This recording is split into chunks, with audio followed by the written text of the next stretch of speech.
CGL परीक्षा को रद्द करने की मांग पर कल राज्य भर में स्टूडेंट्स रांची पहुंचने वाले और उनकी तरफ से विरोध जाहिर किया जाएगा।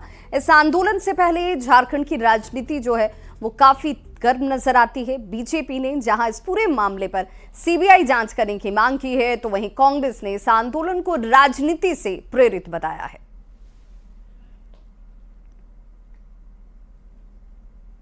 देखिए, जिन छात्रों ने मुख्यमंत्री हेमंत सोरेन को सत्ता में बैठाने का काम किया, मुख्यमंत्री उन्हीं से बेरुखी कर रहे हैं।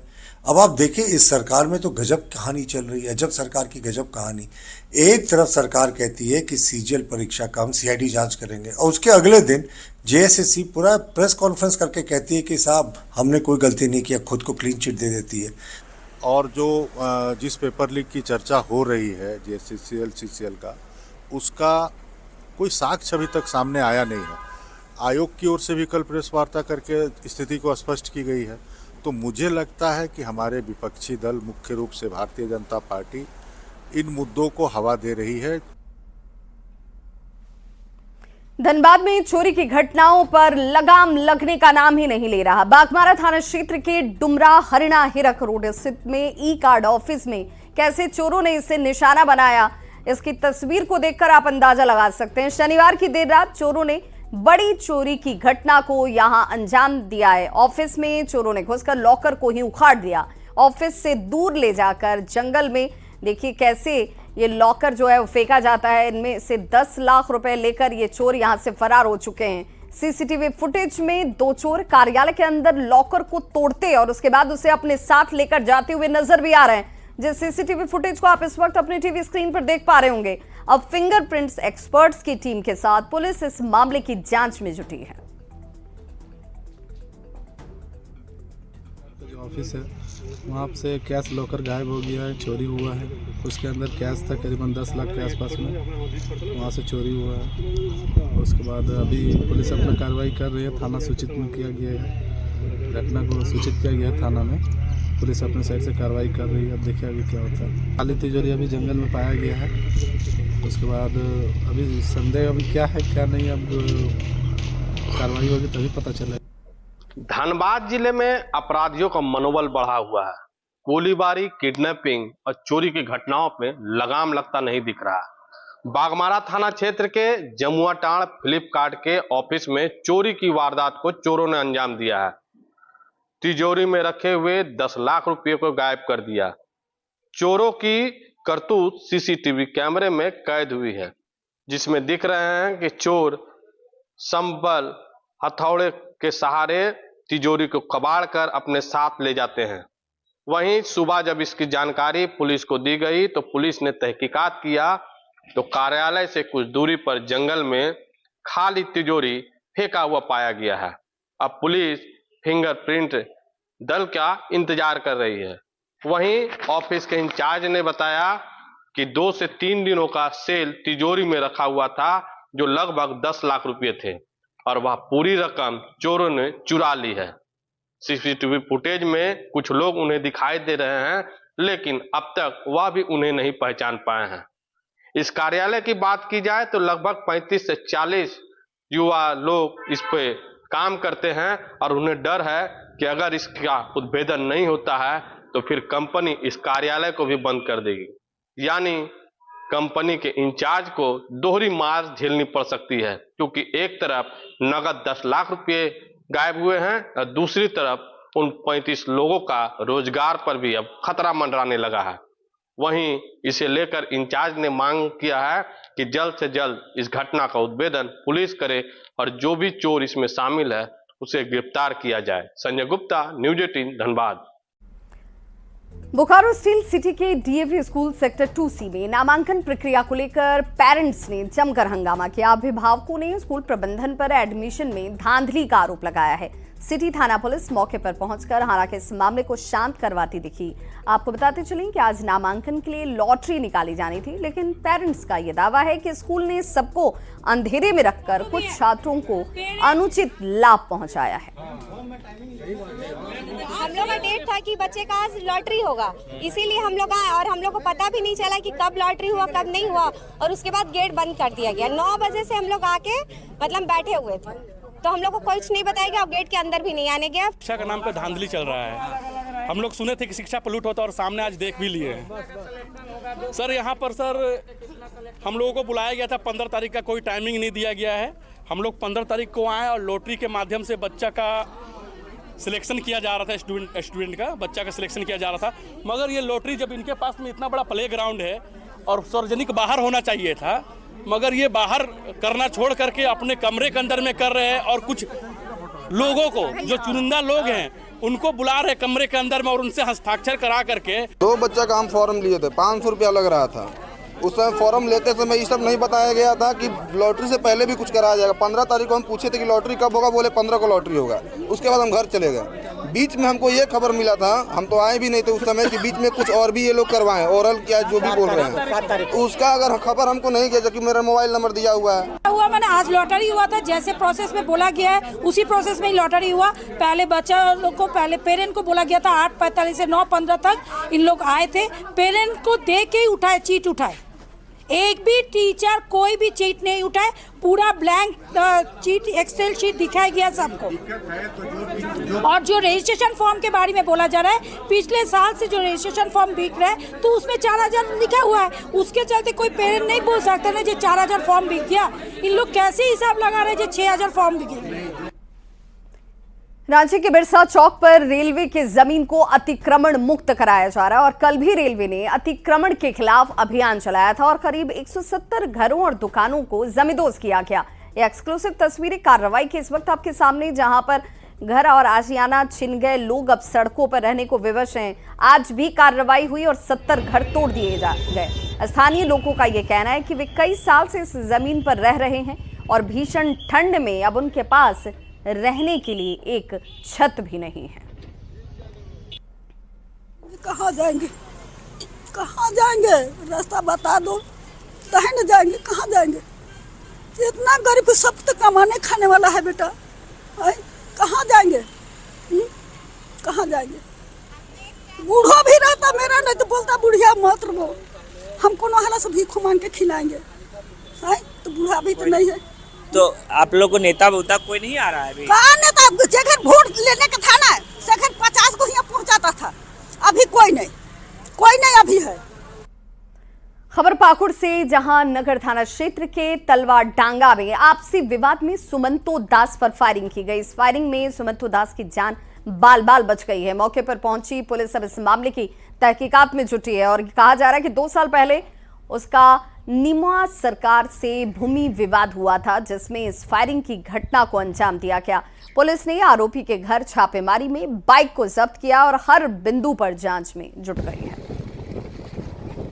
घटना कल रात का है, करीबन 11:15 बजे का। हम मेरे दोस्त के यहाँ से शादी का समारोह चल रहा था, वहाँ पर खाना वाना खा के हम घर ही लौट रहे थे। इसी क्रम में अपना दरवाजा के पास गाड़ी लगा के हम घुस रहे थे। उसी के बीच में नेमुआ और सब 4-5 साथी मेरे तरफ दौड़ के आया, तब तक मेरे तरफ फायरिंग कर दिया। तब तक फायरिंग किया, तब तो हम दौड़ के चिल्लाते हुए भाग गए उधर। उसकी जो और 4 को साथी था वो भी एकदम लगातार मतलब 10 राउंड जैसा मेरे पीछे तक दौड़ा, हमको पकड़ने पर हम भाग गए। 2 साल पहले का विवाद। क्या विवाद था सर? इन लोगों का बता रहा था, पंचायती कर रहे थे, तो उसमें पंचायती के क्रम में जो है सो कुछ भाषा बसी हुआ था। उसी को लेकर के रात जो है सो उसको फायरिंग कर दिया है। तभी उसके घर पर रेड किए हैं, एक मोटरसाइकिल मिला है। किसके घर पर सर? ये नेमुआ सरकार के घर पर। अच्छा। एक दास है उधर उस साइड में, उसके घर पर रेड किए हैं, सभी फिरार है। एक मोटरसाइकिल मिला है, उसको हम लोग तहकीकात कर रहे हैं। सिमडेगा में सड़क हादसों को रोकने के लिए जिला प्रशासन सक्रिय हो चुका है। डीसीएच कुमार सिंह के निर्देश पर अभियान चलाया जा रहा है। सिमडेगा पुलिस मजिस्ट्रेट के साथ सड़क पर उतरकर इस अभियान को चलाती नजर आ रही है। नियम का उल्लंघन करने वालों के खिलाफ कार्रवाई हो रहा है और चालान तक उनके काटे जा रहे हैं।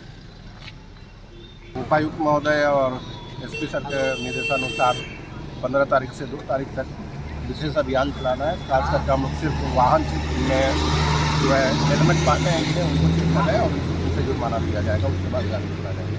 हजारीबाग में ट्रैफिक पुलिस लगातार एक्शन में नजर आ रही है। हजारीबाग के जिला परिषद चौक के अलावा कई चौक चौराहों पर ट्रैफिक नियमों का पालन नहीं करने वालों से जुर्माना वसूला जा रहा है। आए दिन यातायात नियमों का पालन नहीं होने की वजह से सड़क दुर्घटनाएं सामने आ रही हैं, जिसे रोकने के लिए ट्रैफिक पुलिस की तरफ से ये विशेष अभियान चलाया गया। यातायात पुलिस का यह पहल सराहनीय है। यातायात नियमों का पालन करना चाहिए और सभी लोग को चाहिए कि जब भी वे अपना दोपहिया वाहन घर से लेकर निकलें तो हेलमेट पहनकर जरूर निकलें, क्योंकि हेलमेट पहनने के कारण सुरक्षा भी बना रहता है। देखिए, शहर में ट्रैफिक व्यवस्था दुरुस्त कराने और लगातार जो हो रही है सड़क दुर्घटना को लेकर हजारीबाग की ट्रैफिक पुलिस जो है वो काफी सजग नजर आ रही है। दरअसल अभी हम हजारीबाग के डिस्ट्रिक्ट बोर्ड चौक पर है और यहाँ पर आपको दिख रहा होगा जो यातायात नियमों का पालन नहीं कर रहे हैं वैसे लोगों को, वैसे वाहन चालकों का जो है चालान किया जा रहा है और समझाया बुझाया जा रहा है कि आप जो है ट्रिपल लोड जो है वाहन पर सवार होकर ना चले, इसके साथ ही जो है हेलमेट पहनकर ही वाहन को चलाएं। आपको बता दें कि इसका असर जो है हजारीबाग में भी देखने को मिल रहा है, क्योंकि हजारीबाग के चौक चौराहों पर लगातार यातायात पुलिस के द्वारा जो है इस तरीके से अभियान चलाया जा रहा है, समझाया बुझाया जा रहा है, लोगों को खासकर हेलमेट पहनने की अपील भी की जा रही है। सुशांत सोनी, न्यूज़ 18, हजारीबाग। श्रम मंत्री संजय यादव और विधायक सुरेश पासवान देवघर पहुंचे। उन्होंने कार्यकर्ताओं से यहां पर मुलाकात की। मंत्री ने मीडिया से बातचीत करते हुए कहा कि 200 यूनिट बिजली मुफ्त देने का वादा पूरा किया जाएगा और चुनावी वादे मैनिफेस्टो के अनुसार लागू किए जाएंगे। इसके अलावा मंत्री ने मजदूरों के पलायन पर चिंता जाहिर करते हुए इसके समाधान पर जोर दिया। माफी, 200 यूनिट बिजली फ्री, किसानों का ऋण माफ, इस तरह के कई योजना जो गरीबों के हित के लिए चलाया, किसानों के हित के लिए चलाया, पंचम बहुमत मिला है और इस बहुमत को हम लोग स्वीकार किए हैं।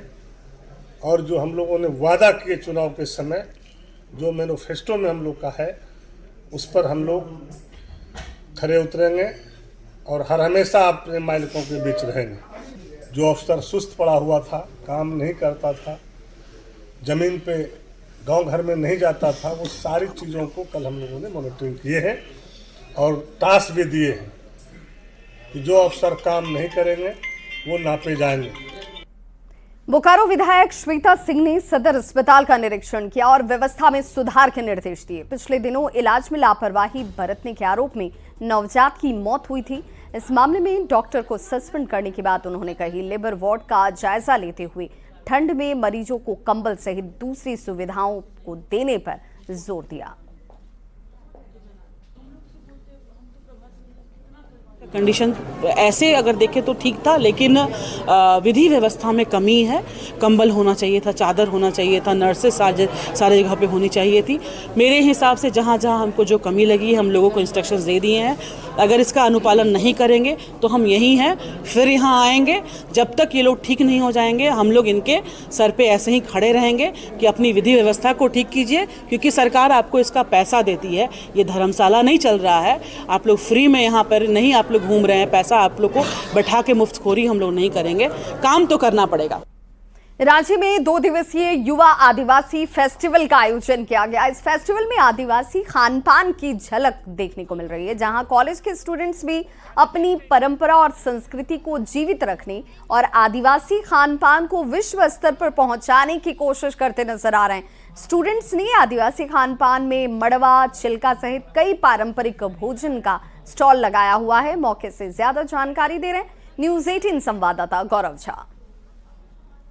आदिवासी युवा महोत्सव का आगाज झारखंड की राजधानी रांची के रांची विश्वविद्यालय के दीक्षांत मंडप में हो चुका है। यहाँ आपको आदिवासी संस्कृति की भी झलक देखने को मिलेगी और उसी की तस्वीरें हम आपको दिखाने के लिए आए हैं कि जो बच्चियाँ कॉलेज में पढ़ते हैं, जो लड़कियाँ कॉलेज में पढ़ती हैं, वो किस तरीके से यहाँ दुकान संचालित कर रही हैं, अपनी परंपरा को परोस रही हैं, उसकी तस्वीरें हैं। ये तस्वीरों में आप देख सकते हैं कि पेठा बनाया गया है, चिल्का बनाया गया है, चिकन बनाया गया है, चखना बनाया गया है और इसकी सेलिंग जो है वो बाज़ारों में जो लड़कियां हैं वो कर रही हैं। ये कह रही हैं कि हमारी परंपरा है, इसे बचाने की ज़रूरत है। मैं बंगाल से हूँ। बंगाल से हैं? बंगाल आदिवासी हैं आप भी? आदिवासी हैं हम भी। आप लोगों के यहाँ बनता है ये चिकन चिला वगैरह? बनता है बट हम बहुत टाइम से नहीं खाए हैं। अभी घर से दूर है ना, इसके वजह से नहीं खाए हैं। क्या क्या स्पेशल होता है इसमें? चिकन तब चीला होता है, वो अलग अलग टाइप से। आप कहाँ से हैं? हम तो यहीं से प्रॉपर झारखंड से। तो आप लोगों ने खाया ये चिल्का? और हाँ खाया, घर पे भी बनता है इनफैक्ट। अच्छा, घर पे बनता है। कैसा लगा इनकी दुकान का? बहुत टेस्टी खाए थे। आप कहाँ से हैं? झारखंड से ही है। झारखंड से है तो झारखंड में तो घर घर में बनता है चिल्का। बनता है, लेकिन हॉस्टलर है। अच्छा, हॉस्टल में मिस करती हैं? हाँ। क्या क्या मिस करती हैं आदिवासी भोजन में? ऐसे तो बहुत कुछ है। क्या क्या? कुछ बताइए, क्या क्या मिस करती हैं? हाँ, धुसका हो गया, छिलका रोटी हो गया, फिर डुम्बू। हाँ, तो घर में भी बनाते हैं या फिर आज दुकान लगाया है? जी घर में भी बनाते हैं ये सब। पसंद है आदिवासी हाँ पसंद है। लेकिन मॉडर्न होते हुए दुनिया में तो लोग छोले भटूरे और पाव भाजी की ओर जा रहे हैं। नहीं, ये सब भी खाते हैं लोग। अभी हम लोग MA सेकेंड सेमेस्टर में हैं। सेकंड सेमेस्टर मतलब फर्स्ट ईयर में? फर्स्ट ईयर में। क्या क्या बनाया आज? आज हम लोग चखना बनाए हैं, चिकन के साथ छिलका रोटी है, डुम्बू है और ये पिठा है, पिठा में दाल पिठा है और गुड़ पिठा है। अच्छा, ये डुम्बू कैसे बना? डुम्बू चावल का आटा होता है, उसको हम लोग पानी बॉईल करके फिर उसके बाद उसका चावल को ये करते हैं। उसका एक टेस्ट हम कर ले पहले। बहुत अच्छा। हमने आपको पहले ही कहा कि खुशबू जो है ये हमें इनकी ओर खींचे लेकर आ रही है। इसी वजह से तमाम स्टूडेंट्स ने कहा है कि हम अपनी परंपरा को बचाने का प्रयास कर रहे हैं, अपने परंपरा के तहत दुकान लगा रहे हैं और लोग इस ओर खींचे भी आ रहे हैं। कैमरा पर्सन संजीव तिवारी के साथ गौरव झा, न्यूज़ 18 रांची। सेल बोकारो स्टील ने तीसरे सीजन के हैप्पी स्ट्रीट का आयोजन किया। इसमें कई स्कूल, सामाजिक संगठन, CISF समेत अन्य संस्थाओं के लोग भी शामिल हुए। CISF यूनिट की महिला जवानों ने महिलाओं के साथ होने वाले चेन स्नैचिंग सहित अन्य अपराधों से बचने के लिए सेल्फ डिफेंस के गुर भी सिखाए। जो हैप्पी स्ट्रीट का कंसेप्ट है वो है बहुत ही अच्छी पहल है। उसमें हमारी तरफ से भी हम लोग जो काम करते हैं, उसके अलावा समाज में जो संदेश देना चाहते हैं, तो हमारी तरफ से ये योगदान है। और आज आप जान ही रहे हैं कि chain snatching, purse snatching, personal attack, चाकूबाजी की घटनाएं बड़ी आमतौर हैं और महिलाओं के खिलाफ भी ये बहुत ज़्यादा हो रहे हैं। तो हमारी महिलाओं के द्वारा ये दिखाया जा रहा है कि बिना डरे हुए और बिना बहुत ज़्यादा मेहनत के किस तरह से आप सेल्फ डिफेंस कर सकते हैं। हैप्पी स्ट्रीट में हम वो एक अवसर लोगों को मिलता है जो जब लोग अपनी मर्जी से, अपने शौक के, अपनी खुशी से अपने को एक्सप्रेस कर पाते हैं, अपने भावनाओं का इजहार करते हैं। जिन्हें योगा में इंटरेस्ट है वो योगा करते हैं, जिन्हें स्पोर्ट्स में इंटरेस्ट है वो खेलते हैं। एक ऐसा पल जब हम सभी तनावों को भूलकर एक साथ एक होकर के और अपनी खुशियां इजहार करते हैं तो एक माहौल बड़ा पॉजिटिव होता है। खबर लोहरदगा से, जहां करीब 52 करोड़ रुपए की लागत से नया कलेक्ट्रेट भवन 3 महीने से बनकर तैयार है। अभी विभागों के लिए हाईटेक सुविधा से लैस एक ही बिल्डिंग बनाई गई है। नए कलेक्ट्रेट भवन में सुविधाओं के साथ सुरक्षा के भी इंतजाम किए गए हैं। परिसर में 84 CCTV कैमरे लगाए गए हैं और आगजनी से बचाव के लिए आधुनिक उपकरण भी यहाँ मौजूद हैं। बिल्डिंग आधुनिक तकनीकी से बना हुआ है। CCTV, आपका फायर फाइटिंग, लिफ्ट सब कंप्लीट है। खाली उद्घाटन के लिए अपेक्षा में बैठा हुआ है। लोहरदगा जिला में नए समरनालय भवन बनकर पूरी तरह से तैयार हो चुका है। आप देख सकते हैं कि यह नया समरनालय भवन है और इसे सिर्फ अब उद्घाटन की इंतज़ार है। हम कह सकते हैं कि ज़िले में यह पहला ऐसा भवन है जो अत्याधुनिक तरीके से बनकर तैयार हुआ है, जिसमें सुरक्षा के व्यापक पैमाने पर इंतजाम किए गए हैं। लगभग 84 CCTV कैमरे पूरे समरनालय परिसर में डाले गए हैं। साथ ही फायर टिप भी लगाए गए हैं और वहीं लिफ्ट भी इस भवन पर बनाए गए हैं ताकि लोगों को ज़्यादा परेशानी ना हो। अब देखना होगा कि कब तक इस नए समरनालय भवन का उद्घाटन होता है और इस पर अधिकारी कार्य शुरू करते हैं। आकाश साहू, न्यूज़ 18 लोहरदगा। तो इस बुलेटिन में बस इतना ही, लेकिन न्यूज़ 18 बिहार झारखंड पर खबरों का सिलसिला लगातार जारी है।